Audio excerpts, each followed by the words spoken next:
Another week has passed, and that means I've finished another season of Game of Thrones, so let's talk about it.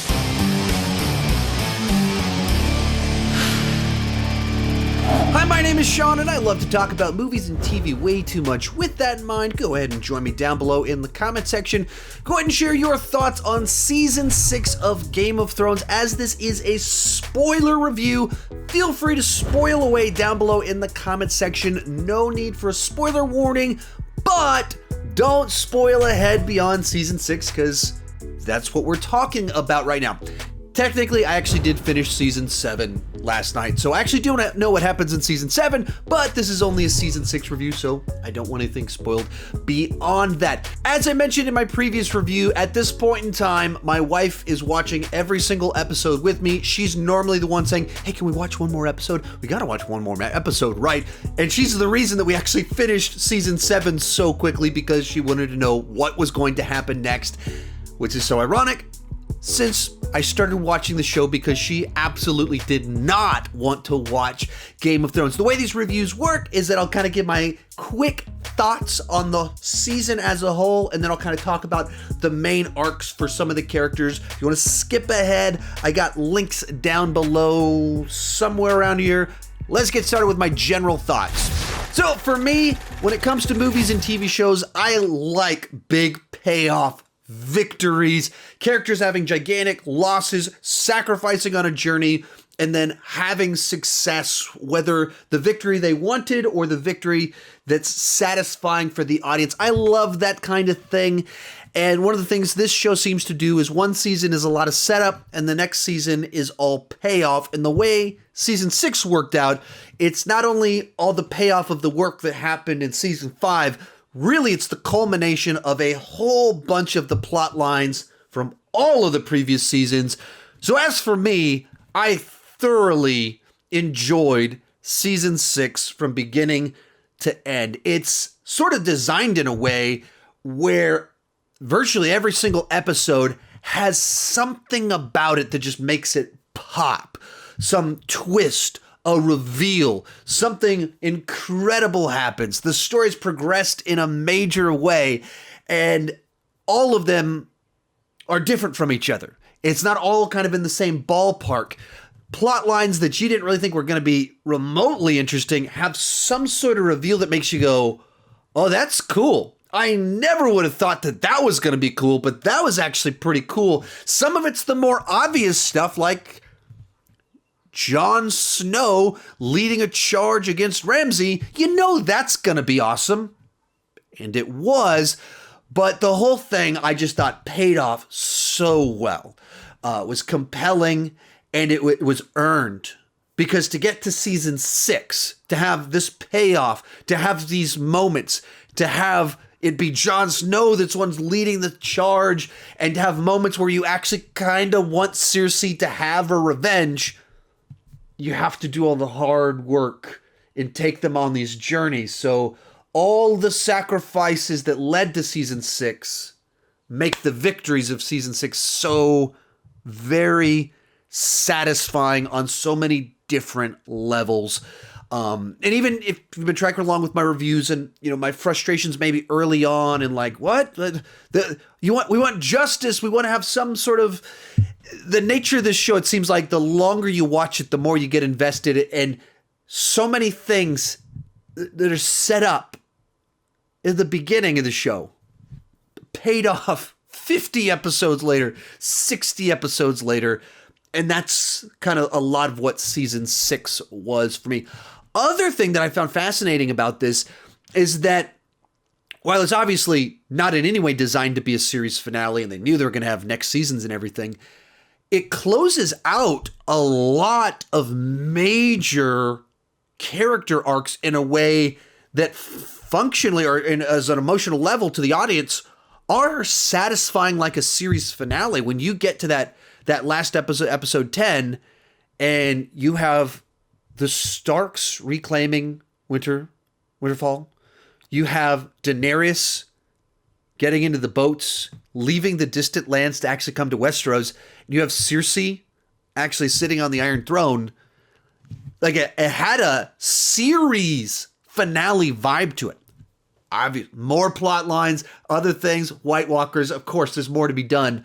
But in a lot of ways, that was like a very satisfying place to leave almost all of our characters. And that's just interesting where some shows work like that, where you get to a moment in time, you're like, yeah, I don't think they're going to top this moment right here of like victory, satisfaction, and with all the conflicting value sets, it's probably going to get messy from here. So in general, whereas I said season 5, bottom 3 for me, season 6, easily top 3 without question, debate, or anything like that. From there, let's get started with our walkthrough on some of the plot lines. We'll kick things off with Arya and the Assassins. And I was pretty critical of this plot line in season 5 because they just weren't having her do interesting things. It's like sweep for an episode, wash dead bodies for an episode, watch a fisherman for an episode. So it's just a lot of stuff that when you think assassin training, it's not that. This season is the flip side to that, where she starts getting accepted more after the consequences of her choice at the end of the last season. So they start training her while she's blind. She starts to succeed. Just a bunch of stuff actually happens that you see her turn into that assassin that was sort of promised in the previous, her heading down this path. All of it leading to her being sent to actually collect a face and go on a mission. And she's supposed to kill an actress. And clearly, she's not actually an assassin. She wants the skills of an assassin to get revenge because she wants justice in the world. She doesn't really serve kind of this nihilistic perspective on death and things like that. She just doesn't actually believe in that. So pretty quickly, she can't kill a stranger just because someone else on the acting crew wants that stranger dead. So she refuses to do it. So she's eventually on the run from the assassins, and all leading to a nice little sequence where the girl that's just been tormenting her for 2 seasons and assassin bullying her tracks her down to kill her. And you get this nice moment, the payoff of it, that she started the season blind. She was trained blind. And this other girl just loved the fact that she's easily destroy her and beat her up, picking on a blind girl. And you get to this sequence where they go in and into this room lit by fire. All she has to do is put the fire out.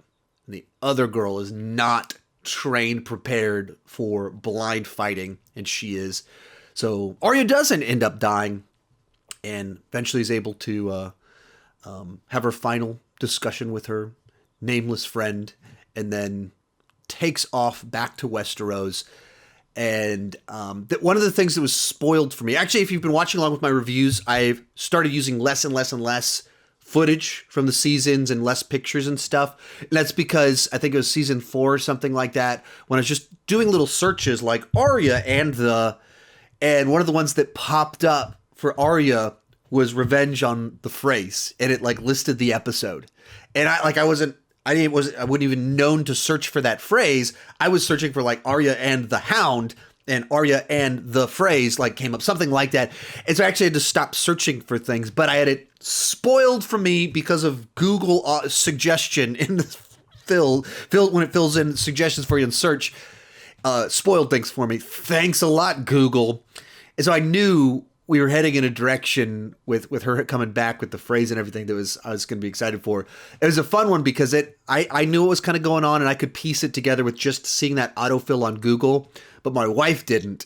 And so you have this sequence where she starts getting her revenge on the phrase. Actually, I got to remember, trying to divide up which action was with which with the phrase situation, because there's 2 different sequences there, and one of them's in the next season. But like her returning and killing this horrible monster responsible for the Red Wedding, just like very satisfying. And all the way back to what I was saying, like one of the reasons I always liked Arya is because she's a person of action, and a child with energy in a fun direction, and wanting to learn skills. And her father tries to help learning the dueling and stuff. And then you get to the end of this season to where she is a full-blown trained assassin seeking revenge on all of the offenses that I've been angry about on this, and every audience member was angry about throughout the show. All the stuff that was like, this isn't right, this isn't justice, this needs to be balanced. And she returns with all the skills required to get that balance and that justice. Then we have Bran Stark, the three-eyed raven, returns to the show. He sat out the previous season, and now he is back sitting in a tree, which led to like some interesting little ways to do something different with the storytelling, where we can see these little snapshots of the past, and we start to discover that the legend of Ned Stark, he wasn't quite that good. He was a really good guy, but he doesn't quite fully live up to all the stories. They were exaggerated, changed details, always to kind of make him a little bit better. And just nice little glimpses, all of it leading to the sequence where Bran, extends too far, and the White Walkers show up at the tree, and the curse has been broken so they can actually get in. And it leads to this sequence that you start to think we're probably going to get some big reveal about Hodor, but you're not really sure how that's going to work. What's it going to be? And all these characters we've spent a couple seasons with are at this tree, and we have to escape, and people are sacrificing themselves, and wolves are dying, and all of it so Bran can escape and become the three-eyed raven. And in the midst of him being in the middle of this trance, remembering from the past and seeing it, being present in the actual past, not just seeing it, but being present there in some sense, as he's escaping, you have this sequence where they start screaming to Hodor, hold the door. And like you have this moment where you see the loop that is his life. That this moment, because Bran was staring at him, and that simple message gets sent into his brain, and he has this seizure, and he gets locked in that phase, and is defined by this moment of holding a door. And that becomes his name, though no one really realized what was going on, where that was coming from. It's such a weird plot point that was like such like a, oh wow, what, like, whoa, goosebumps moment on the phrase "hold the door" turning into Hodor. And it's like, it's just like, it's even difficult to pinpoint why exactly is that so compelling. But in this other sense, it's like, you just can feel how intriguing that is, the way that the story kind of circles back around on him. And all of this time we've been wondering about why is he the way that he is, and this simpleton, and he's so dedicated to helping this one person, because his whole life, because of this moment, defined his moment in all these other ways that didn't make any sense until right there. And it's always been there in his name. So Bran escapes, is about to get killed not too far long afterwards, and then Uncle Stark shows up in a very different phase of life. And this kind of like dangling thread from seasons earlier, just kind of dangling out there. What did happen to him? And you finally get the answer to it, and you used in just the right way to kind of balance it out without overplaying it, but having a reason that something like that would happen, and allowing Bran to continue on his path. Then let's go with Theon and the Greyjoys. So at the end of last season, it ended with Sansa and Theon jumping off of a wall, and who knows what's next. So they head off into the woods and are quickly rescued by Brienne of Tarth.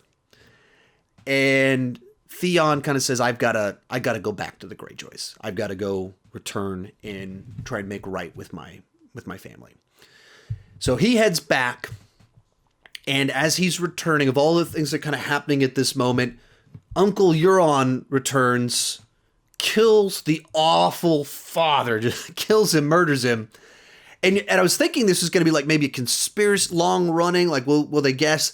But because of the nature of the Greyjoys and how they are just this very barbaric people, when Theon returns, goes to his sister, and like, I'm not here to try and claim anything. you are the person obviously that should be leading, and I would leverage all influence I have so that you're leading. And then we head on outside. Euron doesn't even lie about it. He just comes forward, says it right up front. Yeah, I killed him and I'm here to claim it, and ends up getting selected for it, creating a scenario where Theon and his sister have to take off out of there, and they need to try and find someone to make friends with while Euron's trying to make an army. And he's just this weird, like he has like an energy to him that is charismatic while being the most crass, unlikable person at the same time. He just has a charismatic swagger to him while having the most off-putting personality that you can imagine. It's a real nice mix to have this type of character, and he's essentially a pirate by nature, and so just the right type of character to spice things up a little bit. But our good Greyjoys take on off out of there to not die, because he wouldn't want them to challenge him. So they leave as quickly as they can, and you start seeing all the different people trying to decide who they're going to make an alliance with and team up with. And our good Greyjoys hear about some queen somewhere else, and Euron had been trying to conspire with her, and they're like, let's just get there first, and we'll make an alliance with her first.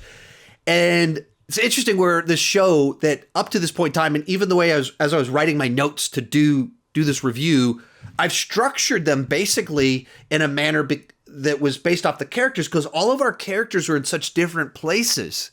And so I would just talk about a character equal to plot line, but at this point in time, they start to converge and they come together, and the equation for all of it, even talking about the season, gets a lot more complicated because the characters are all mashed together.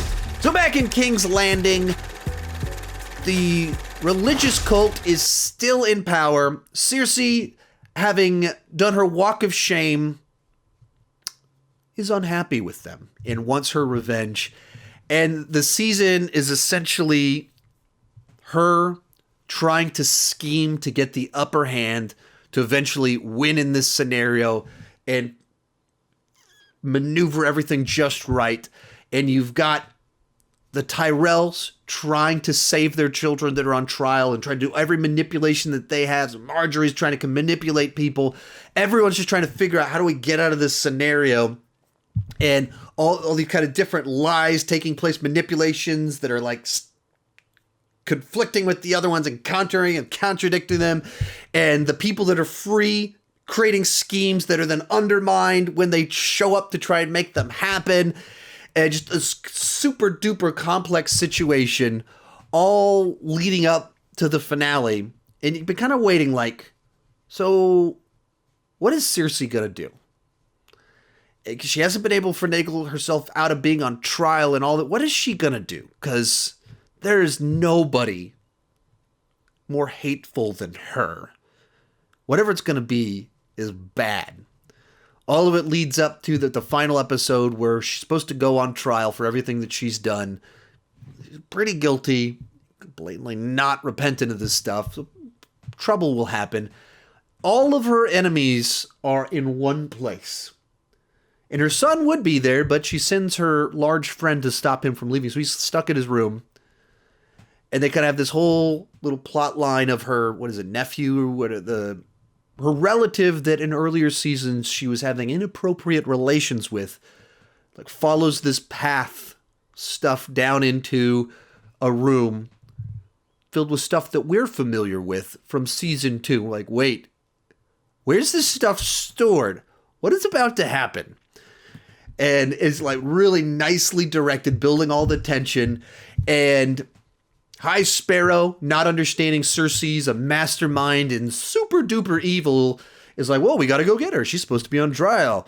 And Marjorie's like, no, you don't understand. She's not here. We're all here. That's not good. She's like, please, we got to get out of here. This is going to be really, really, really bad.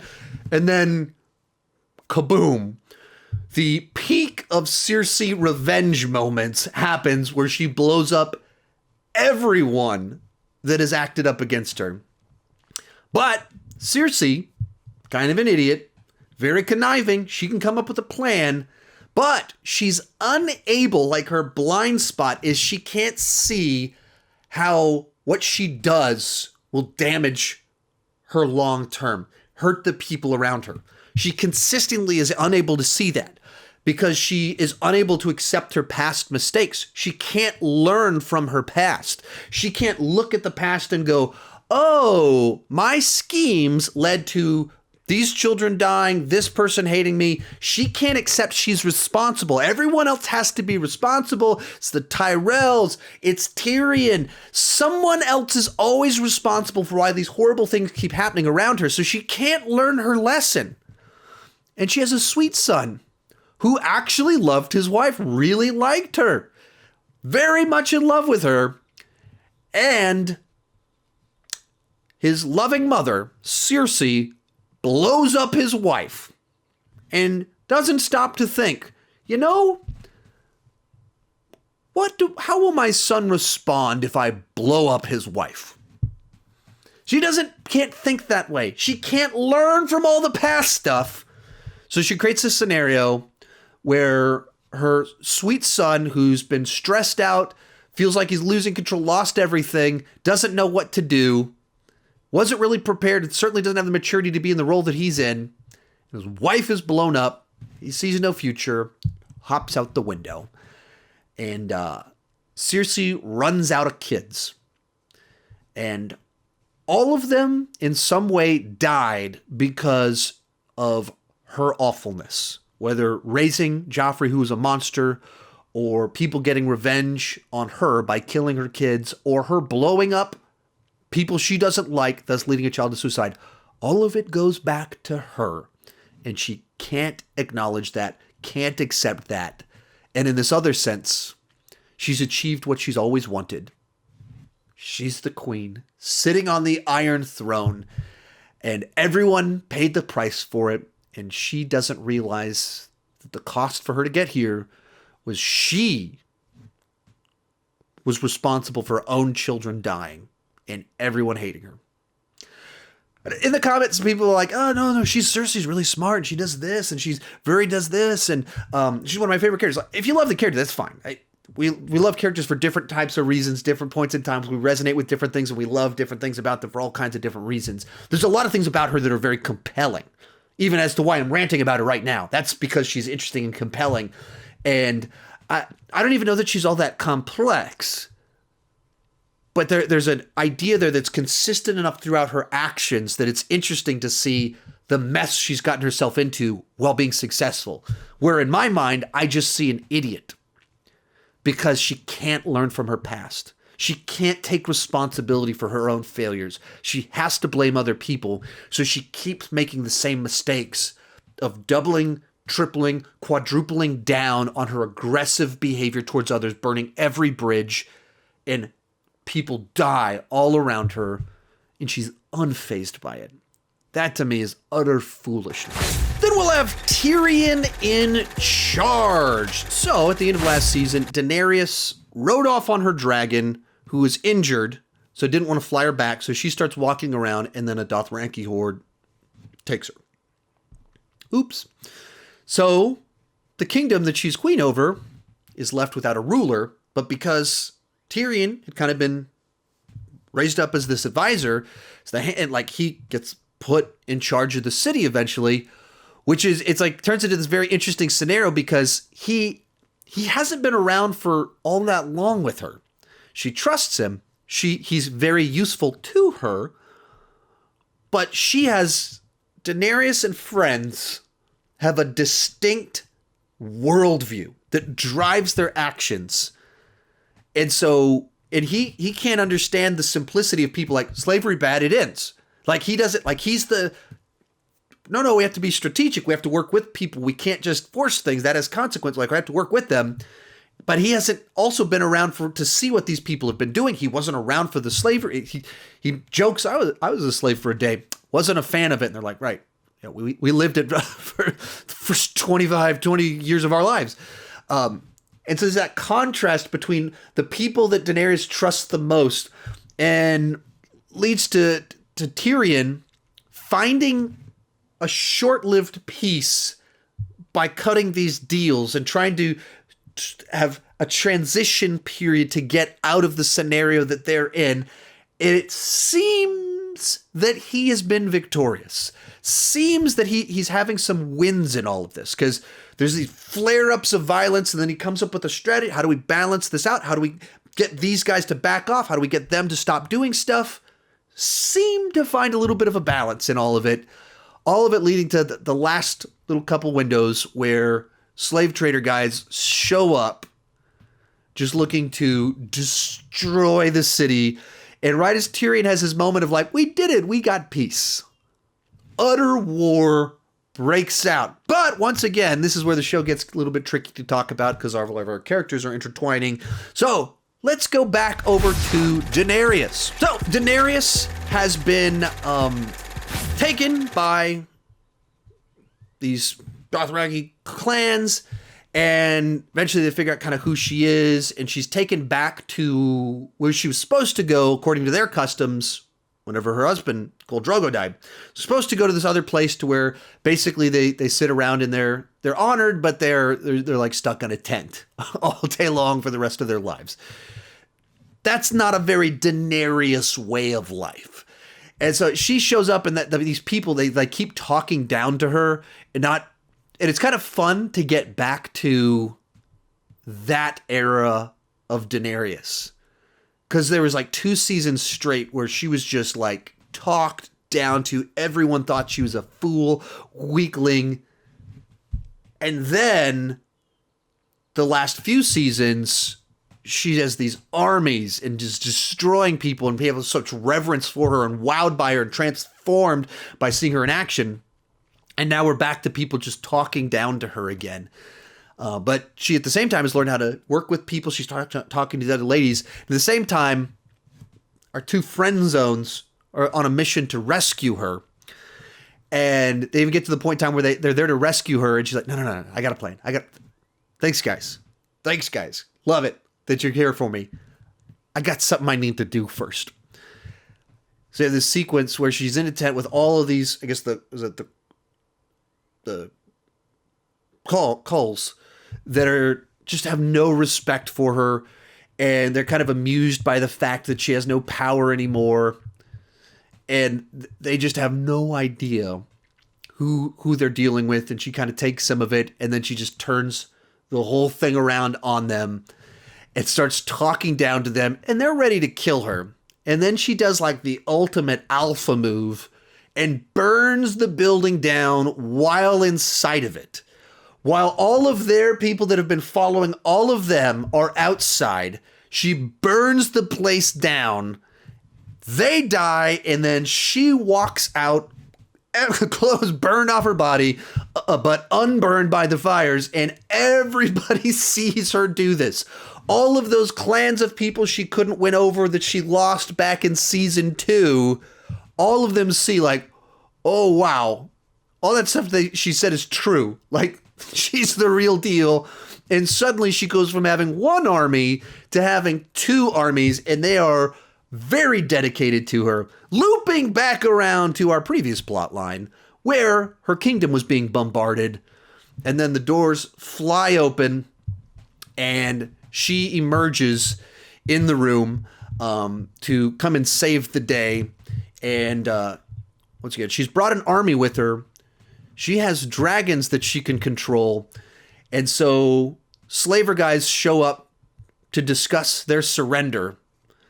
And it just leads into this great little moment where they're just like, we got you. We're going to destroy your city right now. Just surrender right now. You have no leverage anymore. This is your opportunity to surrender. It's like, well, that's not happening. And it just leads to their armies being destroyed instantly. And you can just see on their look of dread on their faces, they realize like, oh crap, what have we done? Like, who is this person that keeps outsmarting us and keeps defeating us? And they have this little like, all right, one of you is going to have to die for this. And like 2 of them throw the other guy to the bus. So they kill the 2 that threw the other guy into the bus, as these guys we've been watching for seasons just be the worst. And they've been underestimating her this whole time, finally get taken out for good. and just a nice little like moment of satisfying victory of like, once again, she rules, she's the queen and has the armies and now the fleets with the team up with the good Greyjoys to head over to Westeros. So they load up, start heading to her homeland that she hasn't been to for any part of her life that she can remember. And it's like a nice little moment of victory that as you get there, it's like, yeah, she's doing it. All the things that she's been talking about this whole time of needing to have an army. She needs to show that she's a ruler. She needs fleets. She needs ships. It's everything she's been talking about. And it's happened. She's fulfilled all of it. And now she's heading to her ultimate goal to rule over Westeros. And she has everything she needs to do it. Like, you get there and you're like, okay, that's a satisfying moment right there. Series finale. It's not the series finale, but it's a moment that like you could end there and be like, she did it. That'll bring us to zombie Jon Snow. When we last saw Jon, he was dead. He saved a bunch of wildlings that made him a bunch of friends, but it also burned some bridges, and those bridges that got burned, those people decided to kill him. So he lays there dead, and there's a group of people that stand by Jon, and they're going to defend him and see what they can do, and they end up locking themselves in a room with his body, while the people that committed mutiny and killed him basically assume command of the wall, and they're going to get away with it. And they're like, hey, if you guys surrender and leave, we won't kill you if you leave the room. But given that they just killed Jon Snow, it's very likely that they're going to do that. They're going to kill anybody as soon as the door opens. So they kind of have a bit of a ticking clock to get out of there. But they sent someone to tell the wildlings what happened to Jon. And they show up with their giant friend. And as it turns out, when you save thousands of people, you make thousands of friends. And they can pretty easily sway a handful of Knights people that are like, wait, okay, we probably shouldn't side with the mutineers. So the mutineers get arrested, and our witch lady shows up, and Onion Knight's like, hey, do your stuff. Whatever you can do. Try anything you can do. Fix this. Like this, whatever reason you failed out there with Stannis, I saw you do some wild stuff. Do some wild stuff with this Jon fellow. And she's able to bring him back from the dead. And all of this leading to him being the one that just like hangs the mutineers. And it plays out in a moment that's like tragic. You don't want to see him hanging a child, but it's a child that killed him, that committed mutiny on the wall, and they can't stand. And after seasons of that tension with that main guy that just hated him, even at the end of it, you understand, as much as he hated Jon Snow, there was always somewhat of a logic to it. He represented an old way of viewing the role on the wall, and Jon wasn't it. And as the show continues, like Jon continues to not be it. He is a revolutionary that's changing the way things are done, turning things upside down. And obviously this guy stood against that. But there was always a lot. It wasn't just pure vindictive. It wasn't just pure jealousy. There was something there that actually mattered. But he killed Jon as mutiny, so he ends up dying. Around the same time, Sansa shows up, and Rickon has been taken captive at Winterfell. And Jon wants to retire. Jon has been through the ringer recently, the costs of leadership. And I imagine if you do what you think is right, and the people that you're supposed to be able to trust your life with kill you for it, probably makes you a little bit cynical, confused as to what on earth you're supposed to do with your life. How do you make choices when you do what's right? You really know the cost of it. You really know the toll it can take. But for some reason, you've also been brought back. And so he's wanting to leave all of this. And he did give his life for the Wall. But Sansa's like, we have to do this. We have to reclaim the Wall. We have to fight him. And with the brother being taken, he's like okay, we got to do this, and reluctantly decides to go to war. This leads to a big section of the season of them trying to recruit people, see who's still loyal to the Starks, see who's more wishy-washy on some of this. And you start to see Sansa being very much influenced by her King's Landing experience, as well as her Littlefinger experience of she spent so much time in the world of kind of these conniving people, in hiding information, holding information, that's the game she plays. And she's a lot more petty than other people. Jon probably is unwise in not seeking her counsel. He should be asking her about more stuff. But we're also in a world that, like, he's been in charge. He's around people he knows, and she's kind of the new person. You understand why he would default to kind of man of action and do what he's been doing. He was put in charge of the Wall and all these men. There's all these, they trusted him. There's a reason that he's functioning the way that she is. All she sees is, once again, he's not listening to me. And she starts kind of playing her games where she has another card she can play to recruit this whole other army that she could bring in, and she does, but she does it on her own. She doesn't do it overtly with Jon, with his knowledge. And with where the season plays out, it certainly makes you play out different scenarios of part of the way their strategy was going to work is if you get one, once you get one, it's easier to get a third. Or once you go from 1 to 2, it's easy to get a third. The more people you have joining with you, the more like people are see you as a winning side, and they're more likely to join in with you. And so at the beginning where no one's joining in, it's tough to get that first person to sign on. And all along, Sansa had a very easy first win in recruiting people that she doesn't play, and she's not being honest about the fact that she's communicating still with Littlefinger. And even Brienne of Tarth like calls her out on this, like, hey, what are you doing? Like, if you trust your brother, why aren't you talking to him? Why aren't you telling him some of this stuff? And there's a lot of complicated things in all of this, but I think some of it is the simple fact that Sansa, her influences, people that have defined her, is being in a world of liars, where lying is how you survive.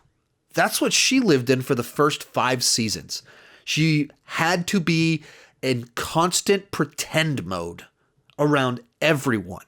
You can't be honest with anyone. You play your cards close. Like, you don't let anybody see what you're thinking until you do it, until you act. That's the only time you're fully honest, which is the opposite of what Jon Snow is. Jon Snow is so painfully honest that he constantly gets himself in trouble. Like, he does not play the games that everyone else is playing. He just tries to do what's right. So it's interesting to see 2 Stark kids, one of them with that Stark honesty, and the other one with the King's Landing conniving. So they get a few people to join in with them, but not nearly enough to have any sort of distinct successful victory. A lot of the people they meet up with, they pledged to Robb. A lot of people were burned by Robb's choices, all the way going back to, it wasn't just that Robb choosing to marry this woman and like burn bridges that led to the Frey situation. These choices that Robb made, where he started initially seeming like this great commander, just made the wrong choices at the wrong time that set them on the path to the Red Wedding. But beyond that, burned bridges for the rest of his family several seasons later, where they went to war with him, and then he married someone that ended all of that. It wasn't that they lost because they were outnumbered or outmaneuvered. He made a choice for himself that cost all of them. And people remember that too. As much as they remember the Starks, and there is goodwill there and families pledged others, they also remember what Robb did and what it cost them. So we can't get people to sign on. So all of it leads to this Battle of the Bastards, where Jon and friends are greatly outnumbered. They know Ramsay's going to be impulsive, overly aggressive, and people don't fight for Ramsay the way that they fight for Jon. There's going to be a lot more cowardice in there, a lot more just doing it out of fear, a lot more knowing that they're fighting for a bad guy. But he has way more numbers. And so they head out, and Sansa keeps warning Jon, like, we don't have enough people, and he's going to mess with you. Why haven't you been asking my opinion? Like, well, okay, what do you want me to do? What's your advice?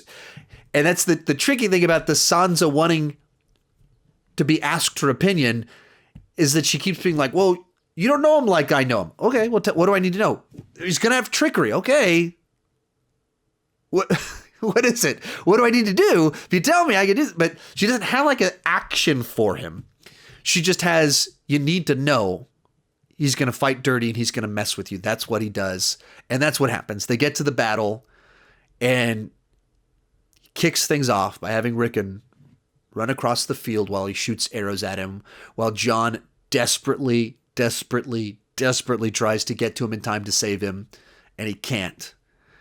And so his brother's killed right there in front of him. They just go straight into the battle immediately, charging full speed ahead, and leading to just some amazing, awesome shots. Iconic. You think of like one of the most epic, iconic shots in television history. I'd seen the shot before of Jon by himself with the armies in front of him and he's pulling the sword out. And I'd seen the shot before because, you know, I'm not detached from the cultural conversation. So I'd, of course, seen that shot. And it, like, without even knowing what it meant, to what it signified, what was happening, it was still like, oh, that's a shot right there. And then when you're watching it in the episode of everything that's going on, the journey that he's been on, knowing who he is, everything that has cost him to get to this moment, everything that's on the line, and you have this shot that's like signifies Jon's existence of trying to do what's right, standing up to enormous odds as the underdog and pulling the sword out and charging. It's just powerful stuff. So the battle kind of keeps going on, and they're getting destroyed. And it's like designed to show the just sheer chaos and brutality of the warfare of this time period. And I mean, the only point of reference I could even think of would be the movie Braveheart. That, of course, that one's like tattooed onto my brain because it was, came out right. It was in middle school for me. And so right when my mom would be like, oh, okay, I'll take you to see Braveheart. And then you go see it and it's like this chaos and limbs getting chopped off and just brutal warfare. And so that's just tattooed on my brain. And that's the point of reference, was those Braveheart battles of what this was, except it's even longer and crazier and had a more of a plot to the battle. Whereas Braveheart was just showing the chaos. It'd be like you'd have the two waves and then the chaos. Whereas this one, you have the waves, the chaos, and then you have the bodies that start to like pile up, and then the bodies become a wall, and there's people trying to escape and they can't escape. You just feel the tension of it. Like you have these moments, there's so many people cramped into a space surrounded that they can't breathe. And like they just playing out what's every conflict that you can add into this. Brothers in danger, outnumbered, Jon's emotionally compromised from the beginning. And then you have just the battle itself. Dead bodies are a wall. People closing in with shields that they can't get through. And then being crowded and mashed. Just all these, like, it's just everything that could ratchet up the tension. And it's a show where people die. Someone might not be coming out of this that you want to get out of this. And like right in the middle of all of this, Sansa's cavalry shows up. I hadn't had it spoiled or anything, but you watch enough movies and stuff, you kind of know the tropes of these war movies that what plot point was dangling? Who is the person that we forgot about because we're trying to breathe? We're in the pit with the people because it's so visceral. We're trying to breathe. Who do we forget about? Oh yeah, Sansa still had connections. What's going to happen when those guys show up? And so then knights show up on horses, fresh in the battle, and just start wiping out Ramsay's army, all leading to like just this like wonderful segment, like where the most angry of our favorite in the army just charge after Ramsay through the walls. They try and close the walls like, yeah, how are they going to get in? Like, we've got plenty of food stored, but they forgot about a giant just knocks through the door full of arrows. We're pretty sure he's going to die. And then Ramsay, who even as he's clearly defeated, still thinks he's going to get out of this somehow, kills the giant, thus angering the people that they already despise him with every fiber of their being, does one more thing to infuriate them and kills the giant, even though he should surrender, thinks he's going to shoot Jon Snow with an arrow, which doesn't happen. And then Jon Snow just beats the crap out of him with his fist and is just pummeling him, till he's just a bloody pulp on the ground. And he's victorious. All leading to this final scene. And you want Ramsay, who is a true sadist. On the one hand, we want him to suffer the way he made all these other people suffer. Like, he tortured Theon for seasons. Just grotesquely tortured him. And we had reason to not like Theon and want him tortured. But Ramsay's just doing it because he's a sadist. And then we know what he did to Sansa. And, Sansa's not my favorite character, but she didn't do anything to deserve him. And then he's sitting there in the chair, and he thinks he somehow has the upper hand, can talk like, oh, what are you going to do about it? And he realizes he's set up his own demise. And being someone that's evil and conniving, but not actually terribly intelligent in another sense, he's like, they're my dogs. They'll never turn on me. Like, wait, the dogs that you starved for a week because you wanted to feed people to them? That's the dogs that are going to be loyal to you? And he still thinks like in some way that he's going to be okay. And the dog walks up to him.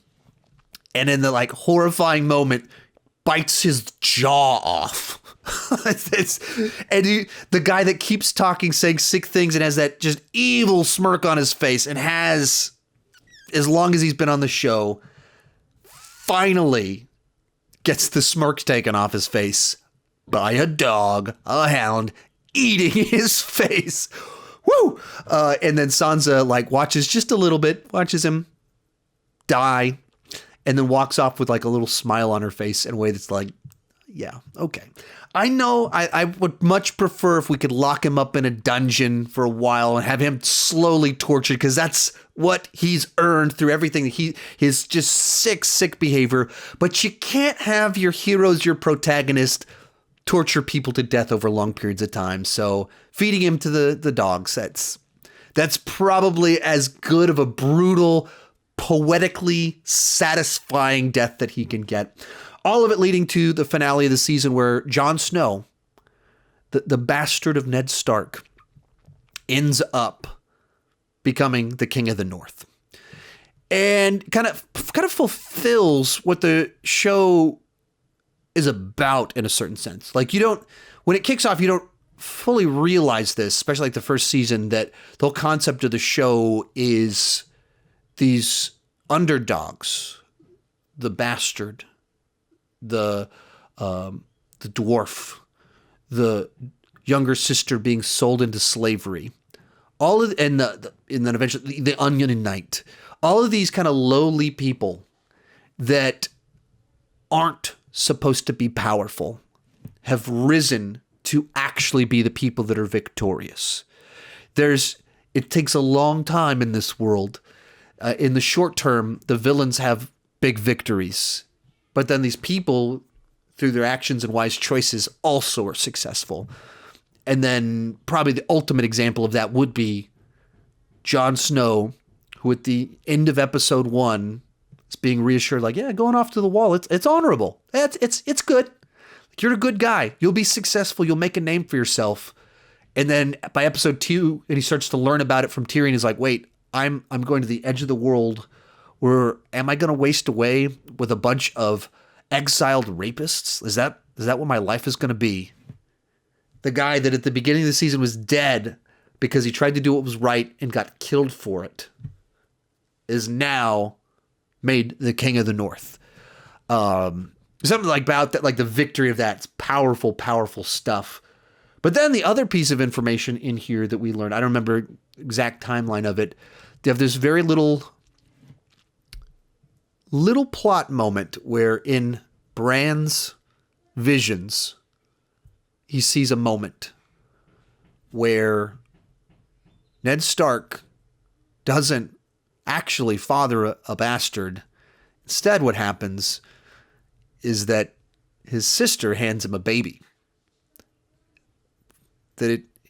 People can't know who the actual father is, because that would lead to a problem with everything else going on in the world.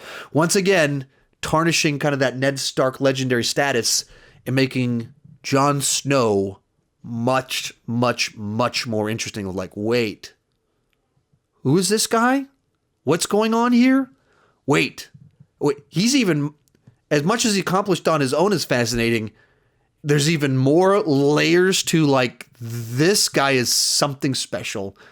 These are the notes we end the season on. That's why to me it was like just a real satisfying season. That it's all payoff, all big moments, big reveals, gigantic epic battles, victory, failures that have meaning to them. The stuff that, all the payoff of everything that had been set up for 5 seasons. So I really dug this season, thoroughly enjoyable, and starts to make a lot more sense now to when I started my channel, where the show was at and kind of its peak of popularity and success with the writing and everything like that, and all the chatter around it, people wanting me to cover the show. I was like, I haven't watched it. I didn't really like the first season. I didn't connect with this. Even when I first watched the show in the first season and then kind of the second season, my frustrations with it of like, I don't know, like there's all these plot lines that they're not justice to it. The people are wronged, and what's going on here? It's a show designed for you to stick around for the long haul. And once I got invested enough, it certainly starts to pay off. And people have told me that, but I don't think that's, if you watch something you don't like it, you're not obligated to keep watching until you get to the point in time where it clicks. Life's too short to have to do that with everything that people recommend to you. But certainly in my case, rewatching the show, giving it a bit more time, watching it in a different phase of life, it's been quite enjoyable this go round. So now I make it to season 7 and 8, and I am well aware of what the internet has had to say about them, in particular season 8. As of right now, I've finished season 7, so I've started to see the issues in the writing. And I imagine maybe even tonight we'll start season 8 and the final stretch and close out my adventure watching the show. But yeah, exciting times. If you want to see the rest of my reviews, they're right over there. I will have a bunch of rankings and all that stuff once I finish the entire show. Thank you so much for watching, and keep talking movies and TV too much.